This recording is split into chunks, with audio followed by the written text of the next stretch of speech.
Senator Ontiveros, you were talking about, yes, you were talking about Secretary. Myanmar. Good afternoon. My reaction to that, Myanmar remains the official one.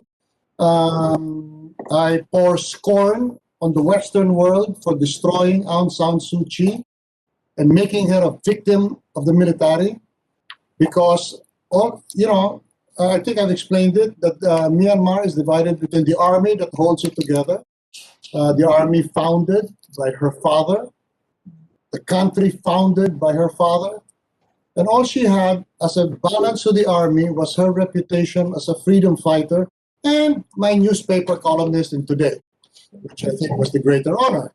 And then she somehow maneuvered to make herself a leading figure in Myanmar to start pushing the country towards democracy.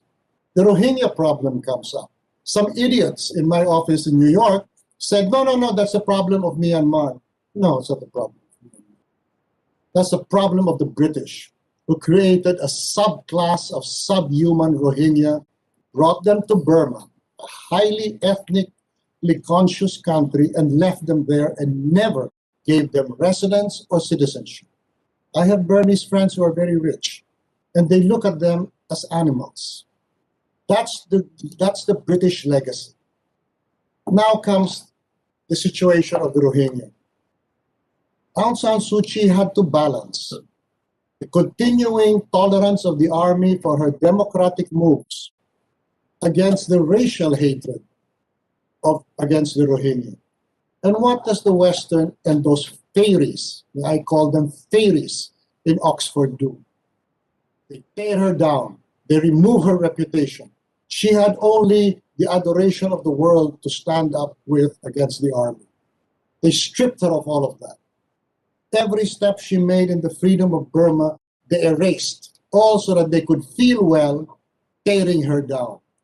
And what did the army realize at the end? That Aung San Suu Kyi, a woman who's done more than anyone for freedom, a woman who lost the affection of her son, who cannot forgive her because she refused to go to England to see her husband, their father, die, because she knew that if she went, she couldn't go back to her country. What did the West do? And now the army saw this woman has nothing. She has no name. She has no reputation. It's time to get her out of the way. And that's what happened. So my position is this. The army is indispensable to the unity of Myanmar. I told Aung San Suu Kyi, be careful of the West. The West destroyed Syria. The West destroyed Libya because they are hungry for oil. The West is hungry for the gas and oil of Burma. They're not interested in the freedom of Burma. They want Burma broken up into pieces so that they can prey on it. They said, the army alone can keep Burma together.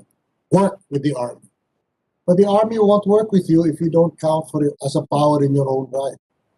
And those goddamn fairies, I don't want to use the word, but it's a two-syllable word. And Oxford tore her to pieces. And that was also the New York Times. They tore her to pieces.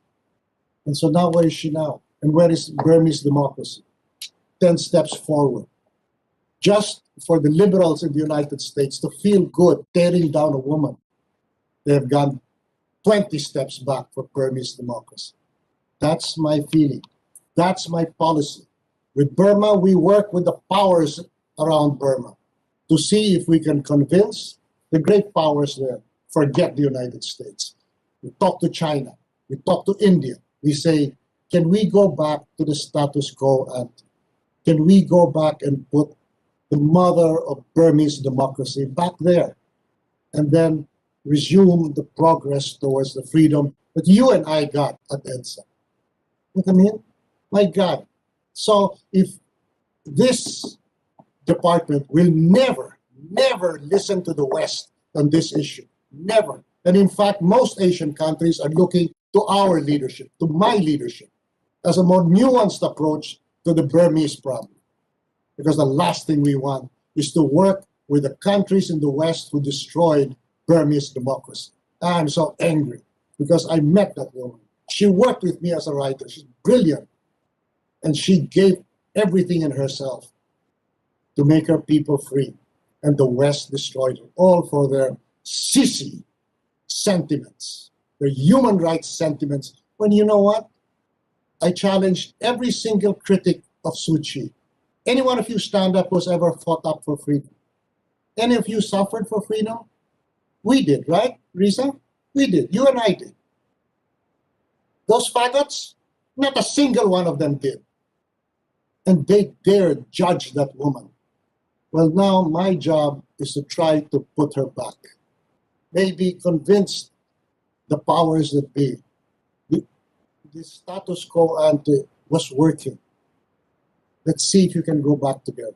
But the last thing, the last people I will listen to is a white face on this issue. And I charge all my people in the Department of Foreign Affairs. You listen to a white man, you listen to white opinion, and you're finished. I know you all want to go back to Western capitals. Well, you won't. So that's my opinion on the Burmese question. I'm really angry that they destroyed a great thing. Thank you, Secretary. Thank you, Secretary Locsin. Any other questions or comments from the senators or from the other resource persons on this particular issue? Oh, wait. May I add this?